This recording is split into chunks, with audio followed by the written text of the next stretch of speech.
मेरा बच्चा मोबाइल बहुत देखता है, कहना ही नहीं मानता है, किताब ही नहीं उठाता है, अपने मन का करता है, वीडियो गेम खेलता रहता है। इस तरह की चीज़ें, इस तरह के प्रश्न सुनने में आते रहते हैं। किसी से अभिवादन नहीं करता है। इस तरह की जो चीज़ें हैं हमेशा सुनने में आती रहती कि इसका रीज़न क्या है। देखिए, बच्चे जो हैं हमारा फ्यूचर है, हमारा भविष्य है। इस भविष्य को संवारने की आवश्यकता पड़ती है। यदि हमने इस भविष्य को ध्यान नहीं दिया तो यह भविष्य जो है अच्छा नहीं हो। आज बच्चे मोबाइल की तरफ क्यों आकर्षित हो रहे हैं, क्यों आकृष्ट हो रहे हैं? हम गार्जियंस की भी बहुत बड़ी जिम्मेदारी है। हमने अपने बच्चों को समय देना कम कर दिया है।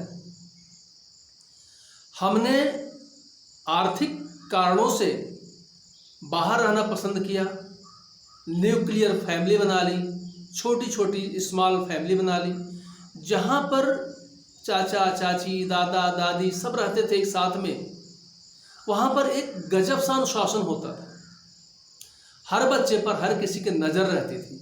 बच्चा क्या कर रहा है, क्या उचित है, क्या अनुचित है। उचित और अनुचित का ध्यान जो है समाज की परिस्थितियों के हिसाब से होता है, जो हमारे समाज में चल रहा होता है।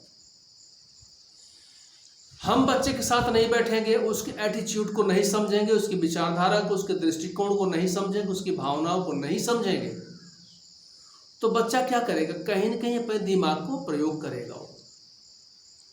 आजकल बच्चों का दिमाग बहुत तेज है, दे आर कंप्यूटराइज्ड माइंड, वही गजब का दिमाग है बच्चों का। अगर उस गजब के दिमाग को हमने कहीं कंस्ट्रक्टिव वे में उसको यूज नहीं किया तो आप ये समझ लीजिए वो डिस्ट्रक्टिव वे में जाएगा ही जाएगा। आज हम बच्चों के साथ बैठ करके कहानियां नहीं सुनते सुनाते हैं। आज हम बैठ करके बच्चों के साथ चर्चा नहीं करते। रामायण की चर्चा, वेदों की चर्चा, उपनिषदों की चर्चा, पुराणों की चर्चा नहीं करते हैं, क्योंकि हमको भी नहीं मालूम है तो हम चर्चा क्या करेंगे। और वो चर्चे जो होते हैं, वो कहानियाँ जो होती हैं, प्रसंग जो होते हैं, वो हमारी पर्सनालिटी को, हमारे व्यक्तित्व को निखारते हैं, बनाते हैं। आप मर्यादा पुरुषोत्तम भगवान राम को क्यों पढ़ना चाहिए? योगी योगेश्वर भगवान कृष्ण को क्यों पढ़ना चाहिए? संत पुरुषों को, ऋषियों को क्यों पढ़ना चाहिए?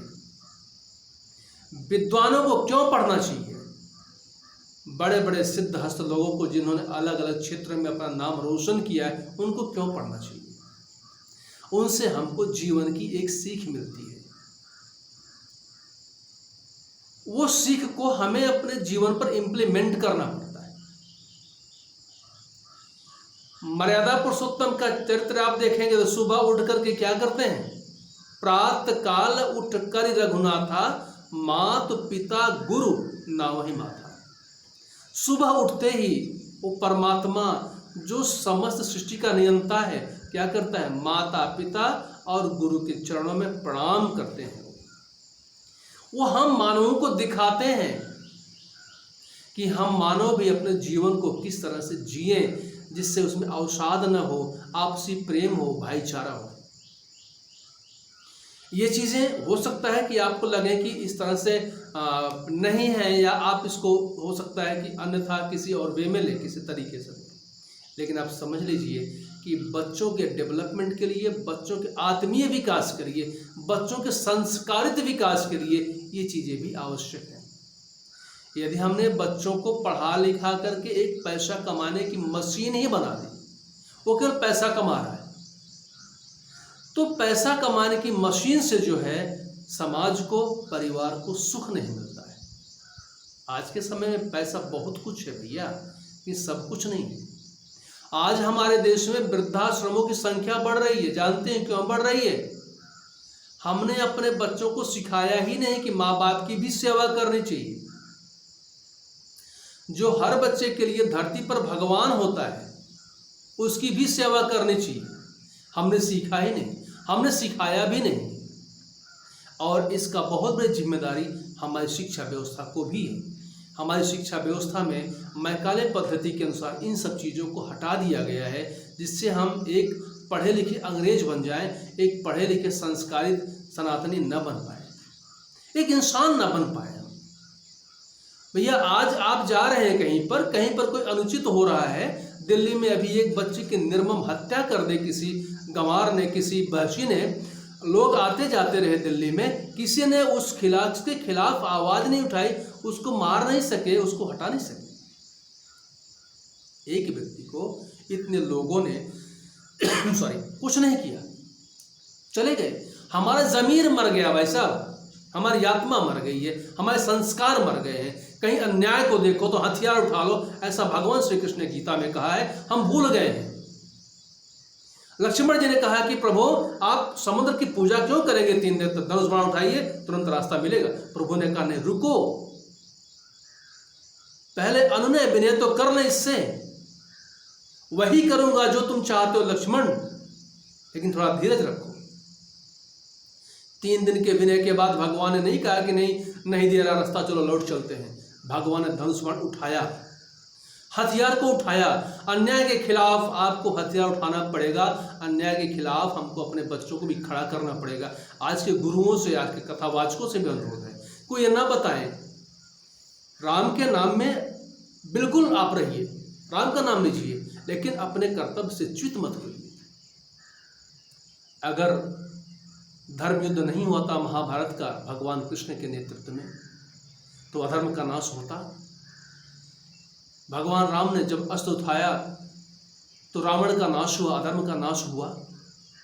संस्कार में रहिए, सबका सम्मान है, सबकी पूजा है, लेकिन अन्याय के खिलाफ अगर कोई आवाज नहीं उठाएगा तो वो व्यक्ति जो है जिंदा होकर के मृत के समान है।